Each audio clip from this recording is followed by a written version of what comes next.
welcome back for another Naval History edition of the Proceedings podcast. I'm Eric Mills, the editor-in-chief of Naval History magazine, and it's great to be back with you again. We have a very timely, sort of sadly timely podcast for you today, based on an article in the current issue. As we record this podcast, flags around the nation remain at half staff for the loss of the oldest living U.S. president, former U.S. president in history, the 39th president, Jimmy Carter, fondly remembered.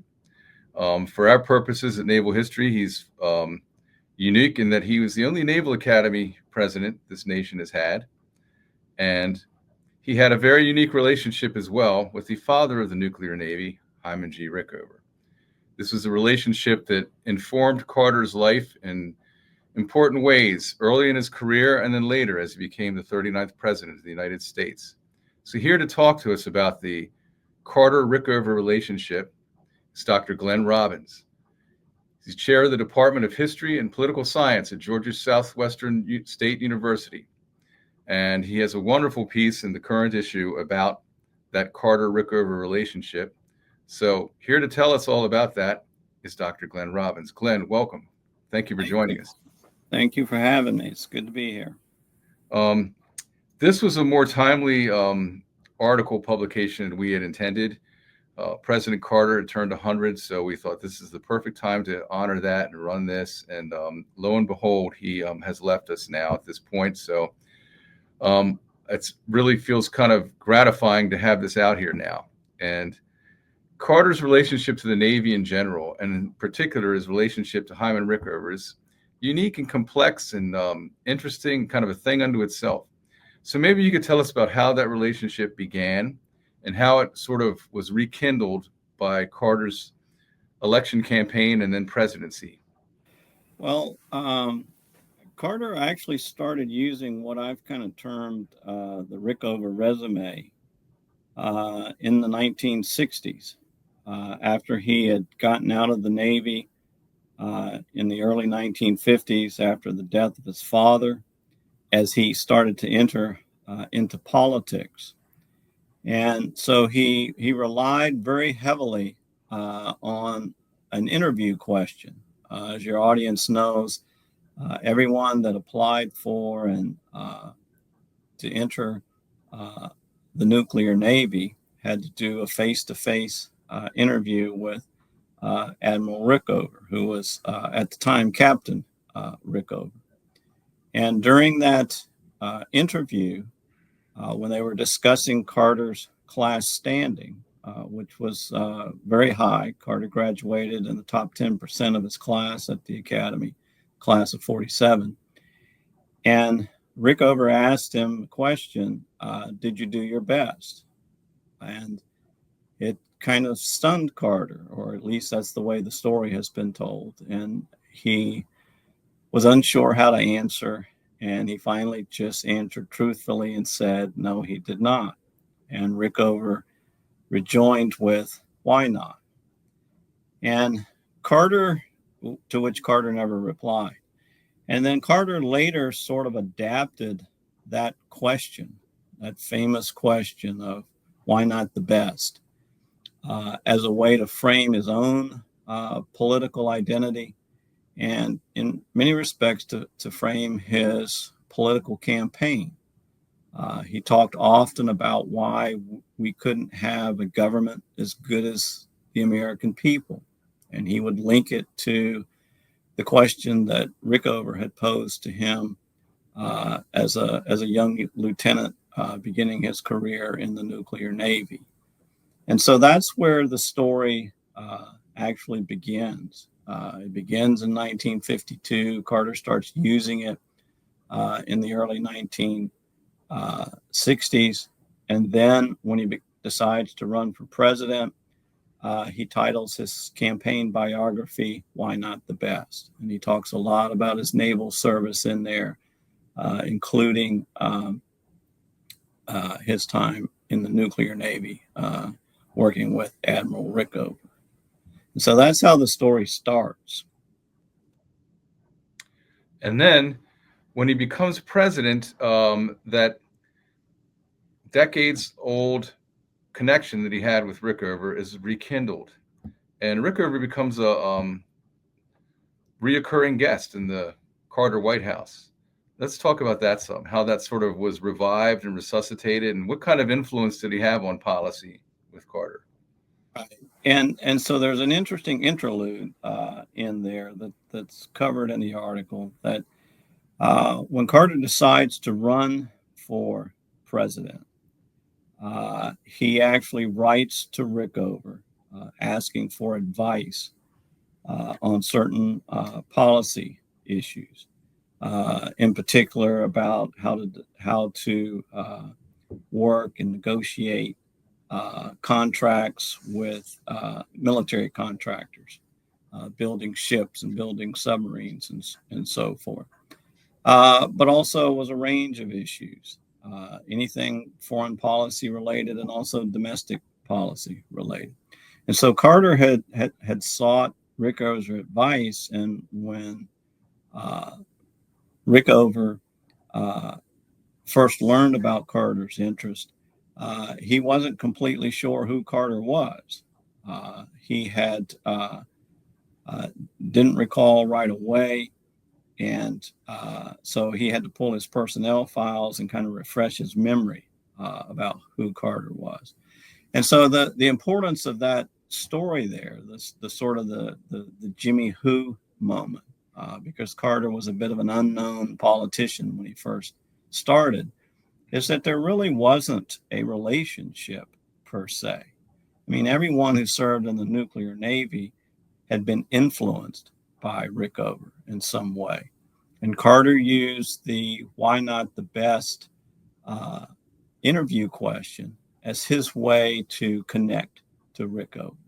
But in terms of what we would call a relationship, in terms of what we would call a mentor and a protege, I'm not so sure that actually existed in that interlude. And it starts, and then almost to get ahead of ourselves a little bit, it kind of flips. I mean, Carter, by the end of his presidency, is really no longer the protege per se. And so once Carter becomes a candidate for the presidency, and once it appears that Carter is going to win the presidency, a relationship begins to bloom, and they correspond with one another. Admiral Rickover actually had somebody shadow Carter during the campaign, checking on his speeches, what's he saying, reporting back, and those notes are actually in Rickover's papers at the Naval Academy. In fact, I read through those in preparation for this article. So Rickover was certainly very, very interested in Carter's prospects of becoming president. And there was speculation about what this, might mean. And I think I never tracked this down. This was is in one of the biographies of Rickover that as that he had kind of confessed that he was seeing Carter's success as maybe his own opportunity to kind of reach his mountaintop, so to speak. This might also be Rickover's great moment, if you will. And so this relationship continued during the campaign. Once Carter was elected president and inaugurated, Rickover was one of the very first people that Carter invited to the White House. And so they began, I wouldn't call it a regular series of meetings, but Carter made it clear that whatever Rickover submitted in terms of memos or notes or whatever, that Carter was to receive those. So he did grant him, in a manner of speaking, unfettered access to the White House, to himself, really. And so the early speculations, there was the Navy grapevine, the political press in Washington was talking about how, Rickover might become this kind of elder advisor, this Avril Harriman type figure in the Carter White House. Now that did not materialize. I don't know that. I mean, I don't think Carter ever envisioned it that way. I don't. Rickover might have envisioned that, but that I haven't found anything in the Carter files that would suggest that's what Carter was envisioning. But what sort of drew my attention to this, and I thought it was unique, but as I've learned more about naval history and about Rickover, it wasn't unique, was the sea trials that Carter and Rickover went on together. This was very early in the presidency. In May of 1977, a new nuclear sub had been released for duty, so to speak. And as I now know, as was custom, Rickover had actually taken precedence on sea trials in nuclear submarines. He had started it with Eisenhower. The practice had continued all the way through and up to Carter. So in other words, it wasn't exclusively a function of the fact that Carter had been a nuclear submariner that the sea trials event occurred. Mm-hmm. And so it was a very and so in some ways it was kind of the standard presidential sea trials voyage. In other words, it was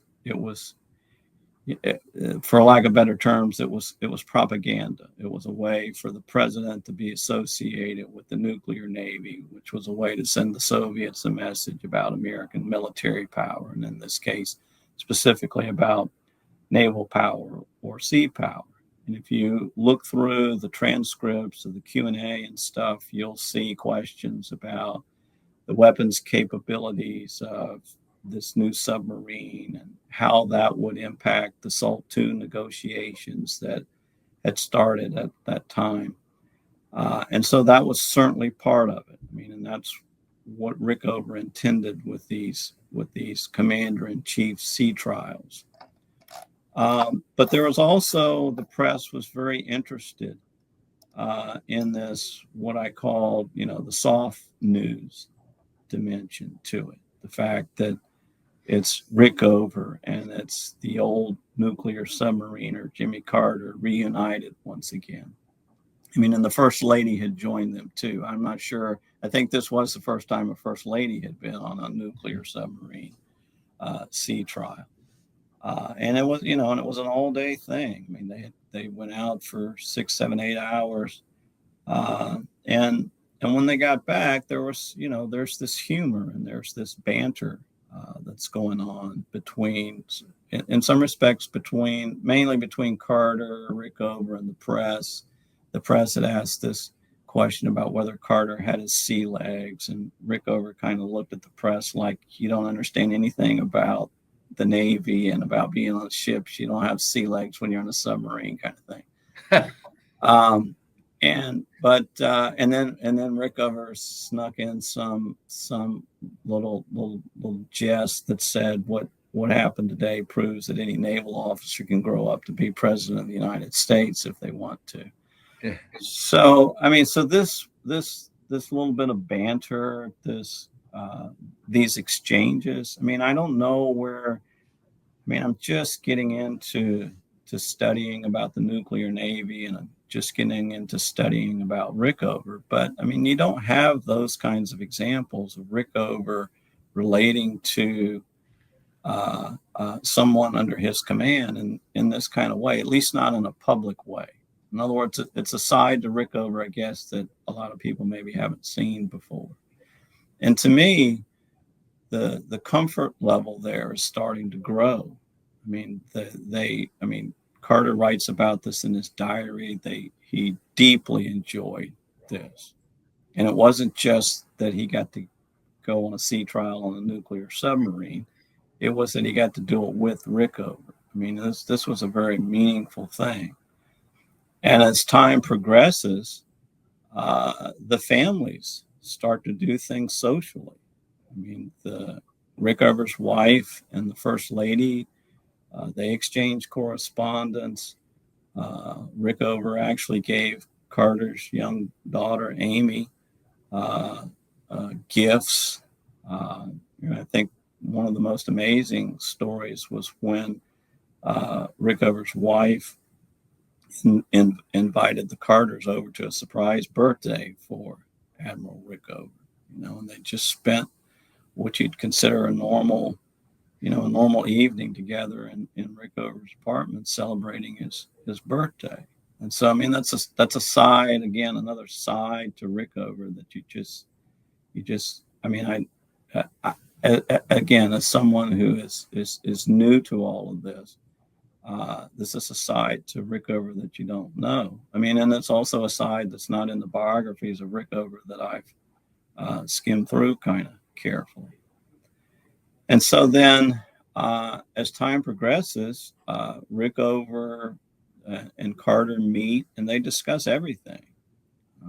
They discuss education issues. They discuss crime issues. They're discussing civil rights. They're discussing foreign policy. At one point, Carter was thinking about maybe sending Rickover to China. Carter had initiated the process to begin normalizing or really opening relations with China, and he thought about sending Rickover to China in that regard. I mean, they even talked about Confederate General Robert E. Lee at one point. So, I mean, they're discussing everything.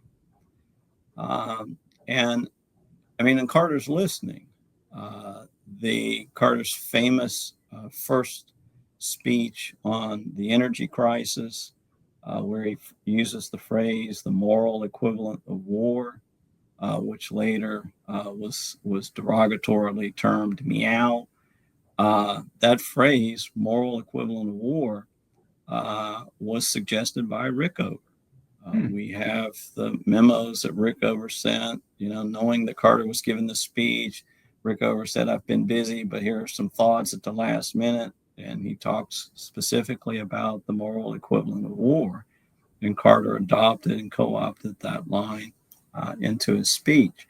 So it's clear that it's everything. In other words, it's the propaganda, if you will, with the sea trials and using Carter's naval heritage and experience as a way to give himself credibility in the Cold War as we're negotiating with the Soviet Union over the SALT talks. But there's the personal side to it, where they're meeting for personal reasons, birthday parties and such. And then there's also just the consultations regarding policy issues, whether it's the energy crisis or anything. And as I was looking back over some of this stuff, and I'm trying to dig a little bit deeper into this relationship. One of the things that Rickover stressed, and this was kind of part of his organizational culture, if you will, was this idea of do what is right.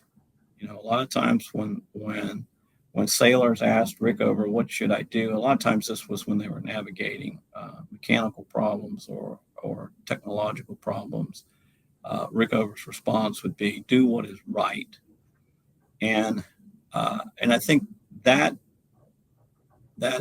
philosophy, that approach, I think Carter absorbed that, if you will, when he was under Rickover, and it sort of became part of the way that Carter governed. And kind of what I'm rambling to say here is that early in Carter's presidency, he blocked what we would call pork barrel projects, or these water projects that Congress wanted, because they were investments in their districts. They were jobs in their districts. It's the bringing the bacon home, so to speak.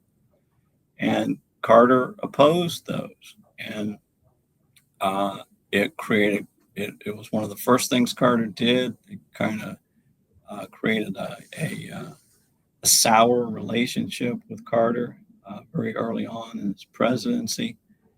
But Carter wrote in his diary how he wasn't going to back down on this particular issue.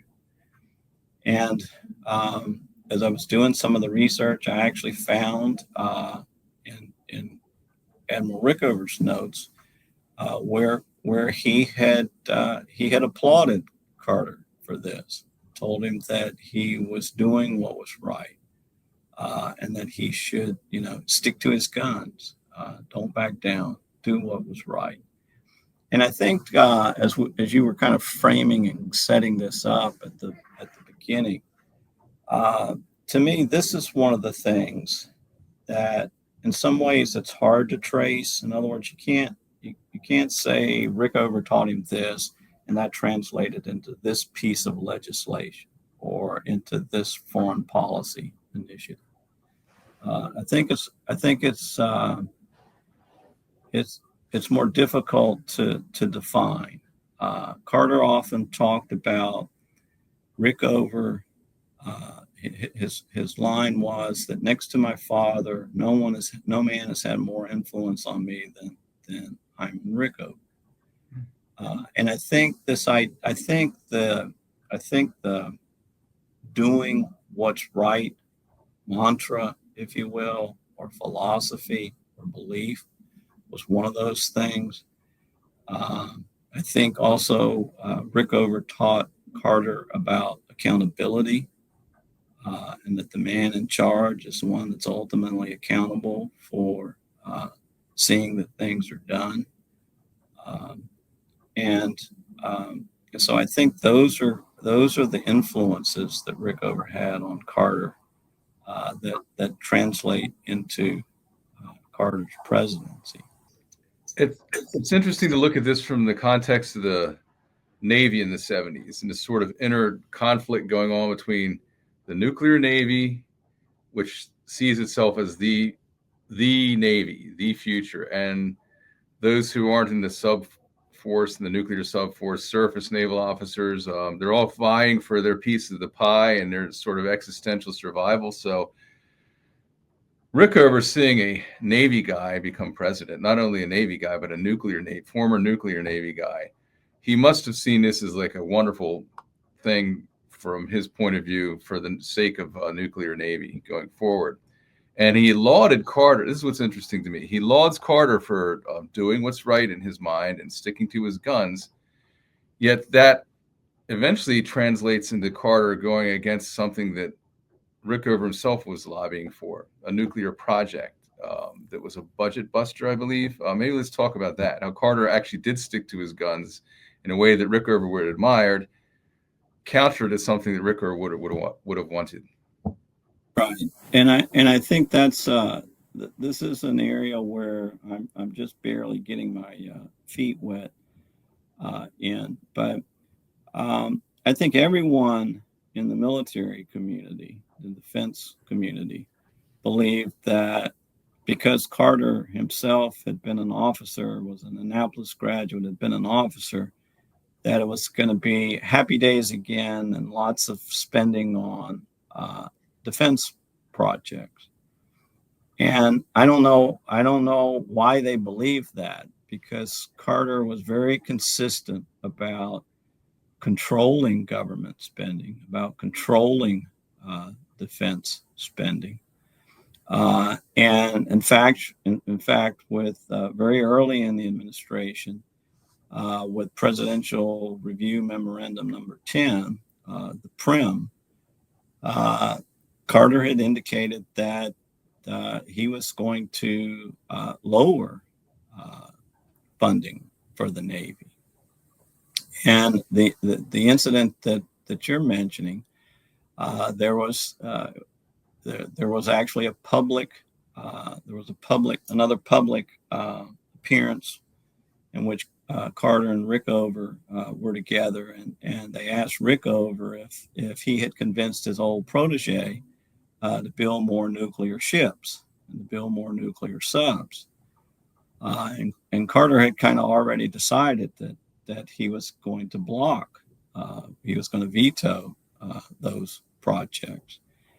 And Rickover kind of briskly responded that that the president makes up his own mind about these things. I'm not going to be able to persuade him, and in some respects, maybe it's not my place to persuade him about funding this, about funding my projects per se. And to me, I think this is where the relationship gets really interesting. It's not so much that it turns, it's that it's evolving. And if we can back up just a second and maybe make a timeline here. He has the relationship that most nuclear submariners have. They're afraid of him in a good way. I mean, I'm a lifelong civilian, so I relate this sometimes to like athletes and coaches. Rickover is the coach that everyone is afraid of, but they want to play for him because they respect him and they admire him, and they're buying into this organizational culture, this new thing that he's building. Yeah, the nuclear Navy, the best of the best. I mean, and you can even to go down a tangent now. When I was home for Christmas and I was watching, I think it was the Armed Forces Bowl. I mean, there's a Navy ad that says you can be smart or you can be nuke smart. They're still recruiting, with this idea of how great the nuclear Navy is. So there's a pride in that group that went through, especially the early guys that went through the building of the nuclear Navy under the toughest guy of them all, Admiral Rickover. And I mean, it made them tough, by extension. I mean, they won Super Bowls under this guy, right? So then but Carter gets out, and then there's no relationship, as we talked about. Rickover had forgotten who Carter was. And then it starts again with the political campaign. And and you might could argue Rickover maybe has the upper hand. He's dispensing the advice. He has more to offer Carter at this point than Carter has to offer him. Then Carter wins the election, all right? And then you have this, it's almost like this feeling out period. So now what's the relationship going to be? And it doesn't become that grand old advisor, but he does have access, as we've talked about. We went through those examples. And then you layer on top of that the personal dimension. But then, and I think too, is as we get towards the middle of the Carter presidency, and that's when this project veto happens. I think this is when we clearly see that Carter is I don't know if I want to use the word dominant one in the relationship, but I'll explain it this way.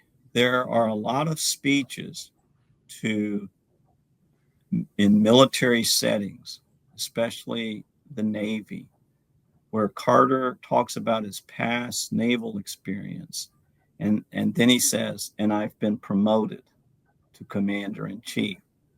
And it's and maybe and I guess maybe the best way to explain it is there's a moment when Carter realizes he outranks Rickover now, and sort of Rickover, and I say this sort of in an admirable way. Rickover really didn't have any bosses, right? I mean, he was in charge of the nuclear Navy and really didn't answer to anyone. He had to convince presidents and Congress to fund his projects, but he could go over the CNO's head. He had no boss. But in some respects, now Carter outranks him as the commander in chief, and Carter regularly reminded people that he was the commander in chief. And I think that little the story that I quoted from the two historians at the beginning of the article about the day of the nukes, and about how this is the 70s, the nuclear navy is feeling its oats like it never has, and this day of the nukes, and it's when Carter is inaugurated president, and they use the phrase, and Carter becomes nuke one. Which means Rickover is either 1A or 2, and or 1B and 2, and he had never been in that place before. So to me, that's the kind of the evolution that takes place. And I don't think the relationship soured. I mean, if you have to remember the Carter presidency. So in late 79, you get the Ted Kennedy challenge in the primary, you get the Iranians storming the embassy, and the hostage crisis starts. And then the Soviets invade Afghanistan, and it's re-election chaos. And the communication between Carter and Rickover is probably less than what it had been in 77, and probably less than what it had been in 78.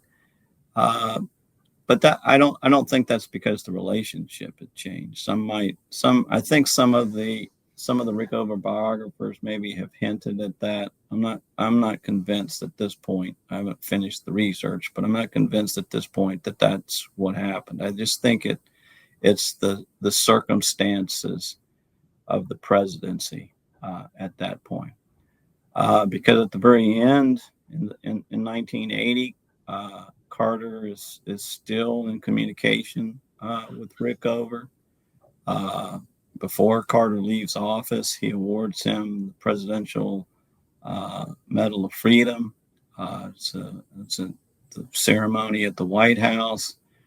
And again, I think this gets into the whole outrank idea, and maybe the friends idea, is that Carter kind of made the joke that, as Rickover was walking up to get the medal, that was the first time that Rickover had walked towards him, and his knees weren't shaking, and so I do. I mean, and I'll confess, maybe I'm overstating this idea of basically of them being buddies now, of them being really close friends. I'm probably overstating this, but to me, I don't know where in Rickover's life is there anyone that he relates to like he's relating to Carter in these stories that I've told. So it is. It's a very unique, and it's a very complex relationship, because both of the two men are very unique and complex. And I know that there's some material. I haven't gotten into it, but even after Carter loses, Rickover is still communicating with Carter. In some respects, trying to console him about losing the election, and about, and telling him, this is not a bad paraphrase, basically telling him, you did your best, going back to the original, did you do your best? Rickover is affirming in a very fatherly way of Carter adhering to his principles of doing what was right, and trying to build up his spirits, and get him to look towards the future. And I think, I don't quote me on this, but I think Rickover even came down here to Plains and visited with Carter in the near aftermath of the election. I don't know how after that, how closely they stayed in touch, but when Admiral Rickover passed away, Carter certainly was one of the leading voices talking about Rickover's legacy. And so I think it's, as I said, it's an interesting story that probably deserves closer examination. There are a lot of layers to it, to be sure.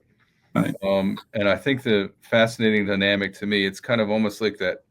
It's almost like a mythical trope of like the student becomes the master, and that the master has taught that student to, you know, do your best, do what you know is right, regardless of whatever headwinds you may hit.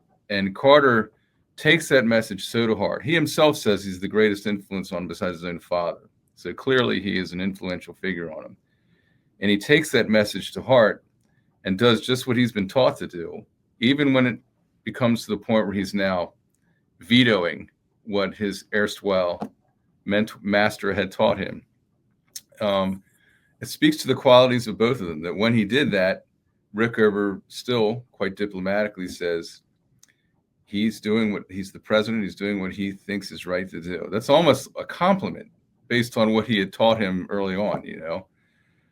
Well, this is a good time, as the nation's still mourning the loss of President Carter, to talk about the Carter legacy in general. Maybe let's expand this out for a minute or two. What about that? And I should point out to everybody that Dr. Robbins has a book on Jimmy Carter that's just coming out now.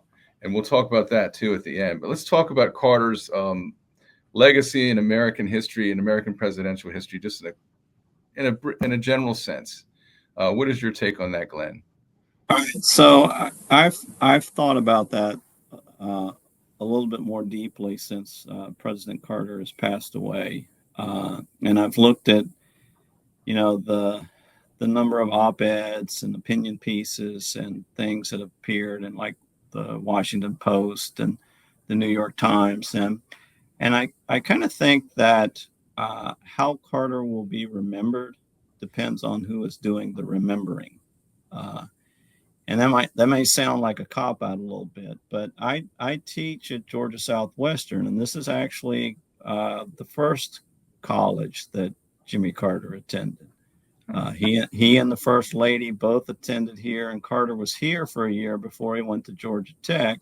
And then, of course, he left Georgia Tech and went to the Naval Academy for the 3 years.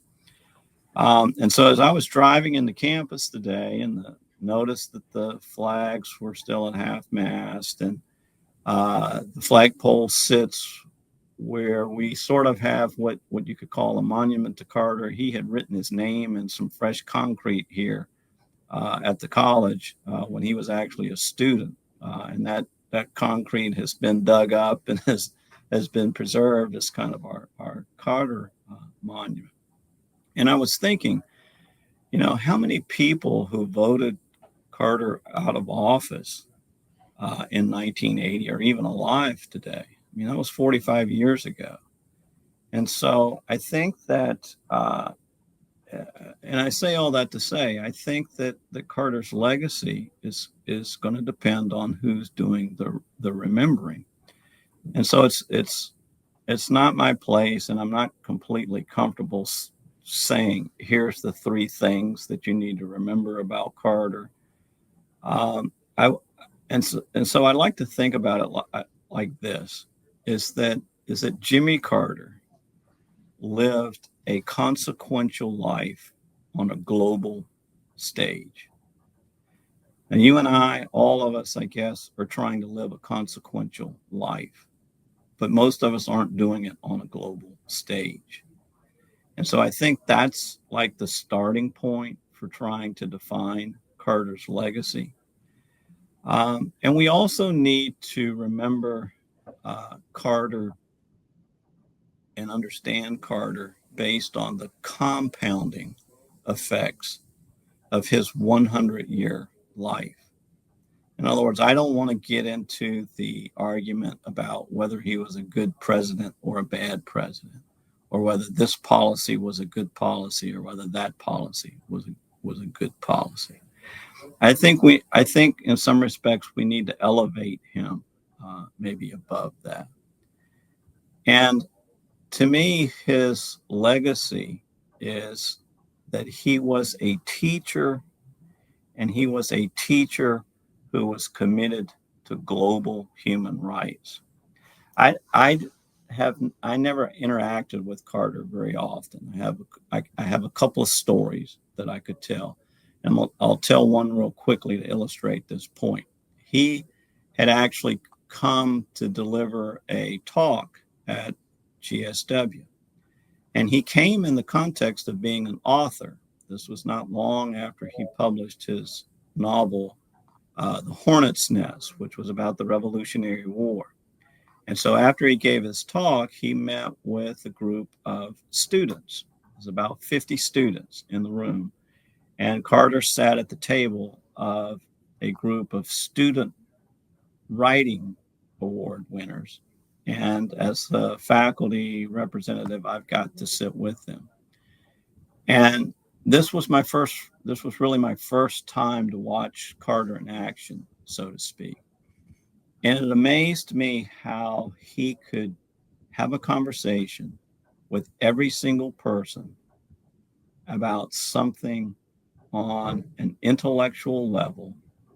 It was not condescending, but he was interested in it, and he also showed a kind of an expertise in it. I mean, it was really amazing, and it made me realize what a fantastic campaigner he must have been. And it made me feel like, I mean, and I could completely understand how when you met this guy, you wanted him to succeed and you wanted to work with him, you know. And my immediate reaction was you need to be a college professor now. You need to be, and I don't say that as saying that's the noble cause that we all should be aspiring to. But it was just that he was so good at it, and he was so comfortable in it, and he was so much better than I was at being able to make these connections with students and to talk about these great ideas. And as I thought back more about that, I realized that's what that's what he was doing. He was a college professor for the entire world. I mean, because what's the best way to teach? You go out and model it yourself. And we can go through the list, whether it's Habitat, whether it's the Carter Center, whether it's monitoring elections, whether it's missionary work, whether it's solving diseases in Africa. He was a teacher who also led by example. And to me, that's the legacy. You know what? And it starts before he becomes president. It's part of his presidency, and it's part of his life post presidency. I mean, that's the cumulative effect of his consequential life, in my opinion. And that's really what makes him unique. I mean, because this agenda starts or is really brought to light during his presidency. And I'm trying to think, what elected Western leader and tried to put global human rights on the nation's agenda and tried to put it on the world's agenda in a bigger way than President Carter did. And that's not to say he's the only one doing it, but he used his platforms wherever they were, whether it was before he became governor, as president, post presidency. He used his platform to put global human rights on the nation's agenda, on the world's agenda, as did many other people as well. But to me, that's kind of the legacy that I see, and that's the one that I think that we need to study more closely, and maybe figure out how that applies to our own individual lives. Amen to that. Well, let's talk for a minute about your book, because this has now become a fairly timely publication, this book. Correct me if I'm not getting the title right. A Debt of Gratitude, How Jimmy Carter Put Vietnam Veterans Issues on the National Agenda. That's it. And I think I'll put that in the context of Jonathan Alter, who has recently written a biography of Jimmy Carter, called His Very Best. Alter uses the famous Rickover interview question to kind of frame the biography, meaning Carter, in Alter's opinion, Carter lived up to Rickover's challenge to give his very best in everything he did.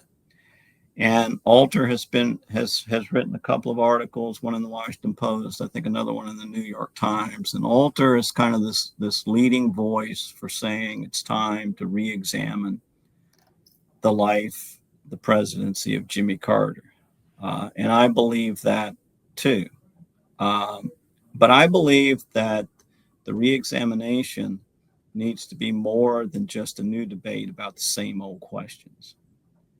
And I know this is going to sound, kind of self-serving or maybe a little arrogant, but I mean, that's the purpose of the article, was to ask some different questions about the relationship between Jimmy Carter and Admiral Rickover. And the book is the same thing. It's to ask some different questions about Jimmy Carter. And I'm sure your audience, especially the older ones, if you ask them, what's one thing you know about Jimmy Carter and Vietnam veterans, they're going to bring up the pardon of the draft evaders. And that was certainly a very big issue. It played out in the 1976 presidential campaign. It's something I cover in the book, but that's just one of many things that were part of how Carter handled the veterans and those who had served in Vietnam. And the story actually begins in Georgia when Carter is governor. And he establishes what was called the Governor's Advisory Committee on Vietnam Veterans. And as he explained in that executive order, well before he comes up with the idea about the pardon, that Georgians and all Americans owe Vietnam veterans a debt of gratitude for their service in a very unpopular war. And so the book is kind of a chronological study of the policy proposals that Carter considered for Vietnam veterans. In Georgia, it starts with a debate about whether Vietnam veterans should receive free college tuition. That measure was not adopted, but as I demonstrate, the amount of funding, the state of Georgia, the amount of funding for veterans of all wars increased threefold, and much of that money went to Vietnam veterans. There was an active effort to help Vietnam veterans readjust after the war. Carter campaigned on being a friend to Vietnam veterans. When he becomes president, his first economic message to Congress included a jobs program for Vietnam veterans. Later on, he does a presidential review memorandum study, the first executive level study for Vietnam veterans. He signs the legislation authorizing the Vietnam Veterans Memorial. He also initiates the studies of Agent Orange contamination the Vietnam veterans faced. And he also honored Vietnam veterans through his presidential rhetoric. I spent a great deal of time talking about how Carter took the approach of separating the war from the warrior, something that we that's a more modern thing, I think, where you say, I oppose the war, but I support the troops kind of idea. And Carter never backed away from saying, I think the Vietnam War was a mistake, but he certainly celebrated Vietnam veterans as deserving praise, gratitude, that they should be included in the same thanks as Korean War veterans, World War II veterans, that they are an equal part of America's military heritage. And so that in a nutshell is what the book does. I think that's profoundly important. And when you think about the 70s, the Vietnam veterans needed a friend in the 70s. They felt like pariahs, and to have the leader of the nation leading that rapprochement of the public with the veterans and showing how important their service had been, just like in any other war that our young men and women have served in. That's to his lasting credit, and should garner the eternal gratitude of the American people, regardless of what else one thinks about this man. That is fantastic, and that's a whole nother subject worth exploring. So I very much look forward to seeing your book. It's Kansas published this book, right? It's part of the Modern War series with the University Press of Kansas. Excellent. We'll certainly be eager to get our copy of it. This has been a great conversation, Glenn, and I really appreciate it. And in our humble way, we're honoring a former president of some historical import with this get together today, and with what you have done and the good work you've produced on this. So thank you for joining us, and best of luck with the book and what other future projects you undertake. It's been an honor to have you in the magazine, and maybe we'll talk again about something like that. So thank you for joining us. And that's all we have time for today, folks. Very fascinating conversation. And we look forward to talking to you again very soon here at the Naval History Podcast. Until then, fair winds and following seas.